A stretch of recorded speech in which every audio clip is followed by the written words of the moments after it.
before I begin, let me thank my Deputy Leader, Melissa Lanceman. We join today in thanking His Majesty for coming to Canada and delivering the throne speech, reinforcing our ancient British liberties, a parliamentary system that goes back 800 years, a system that has served Canada well and has been the foundation of what I love to call the Canadian promise, that anyone who works hard gets a great life in a nice, affordable house on a safe street. That's the promise that we as Conservatives ran to restore, and it's why we were able to get 2 million more votes and 24 more seats. We inspired a lot of people that we would fight for that Canadian promise and bring forward that hope. And we were looking for that promise and that hope in this speech today. We did see a lot of the right slogans and political talking points, but no clear plans to get it done. One slogan dealt with controlling government spending, but there were no specific savings to roll back the morbidly obese Liberal government's costs. We saw promises about getting things built, but no mention of oil and gas or pipelines.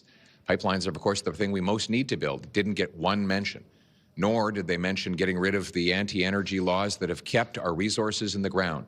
C-69, the no development law, C-48, the shipping ban, the energy cap, the electric vehicle mandate. All of these things were left out of the speech altogether. No specific plans to get anything done, even though, as the Prime Minister has said, we are in a crisis to break our dependence on the American economy. They mentioned crime, but refused to say that they would repeal the Liberal catch and release bail law, C-75, or the house arrest law, laws that have allowed rampant chaos and crime to overtake our once tranquil streets. No mention of overcoming the opioid crisis and replacing tax-funded drugs and legalization with treatment and recovery.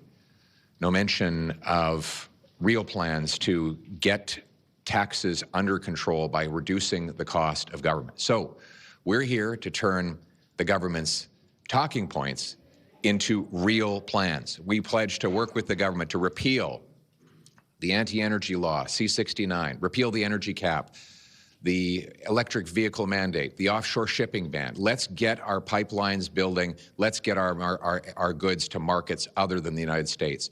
We're here to propose cuts to bureaucracy, consultants, foreign aid, and corporate welfare so that we can bring down taxes, debt, and inflation. Let's repeal the catch and release laws so that we can restore safety to our streets. Let's invest in treatment and recovery to bring our loved ones home drug-free.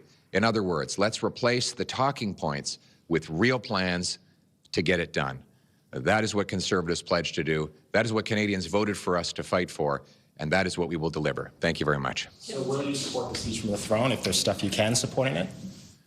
There are some messages we want to see is plans. So we're going to put forward what we consider to be a constructive amendment that will add very specific plans. So, for example, the government says they want to get projects built. Great. We've got just the plan to do it. Repeal C-69, the anti-development law. Repeal the energy cap, the offshore shipping ban, the electric vehicle mandate, and unlock the incredible investment that could bring jobs and self-sufficiency to Canada. They say they want to reverse course on crime. Well, we've got the plan for that too. We will put forward an amendment that says that they should repeal C-75, the catch and release bail law. They say they want to get their spending back kind of hilariously under control after decades of overspending. Well, we've got plans for that too. So our amendment will put real plans in place rather than slogans and talking points. The NDP says this speech could have essentially been written by a Conservative government. Do you agree? Well, I would have written a different speech. So the speech that I would have written would have said the things that I've just said now. Monsieur Poilievre, est-ce que vous pouvez dire où vous en êtes avec la démission de votre député with the benediction of your member of parliament direct? As I know, he wants to do it in a few weeks after presenting a speech at the House of Commons. The Trump speech with allusions on the White House. Do you think that this Trump speech could do that Donald Trump would listen more the Canadian government in its negotiations? It's tough to say. Did Mr. Trump listen? Obviously.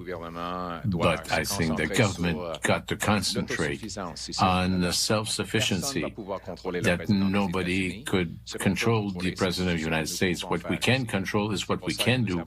And this is why we have a plan for self-sufficiency. And the idea that Canada could produce its own products and export overseas instead of depending for 80% of its exportation to the United States. That's why we want some specifics to develop our resources and diversify our markets and merchandise.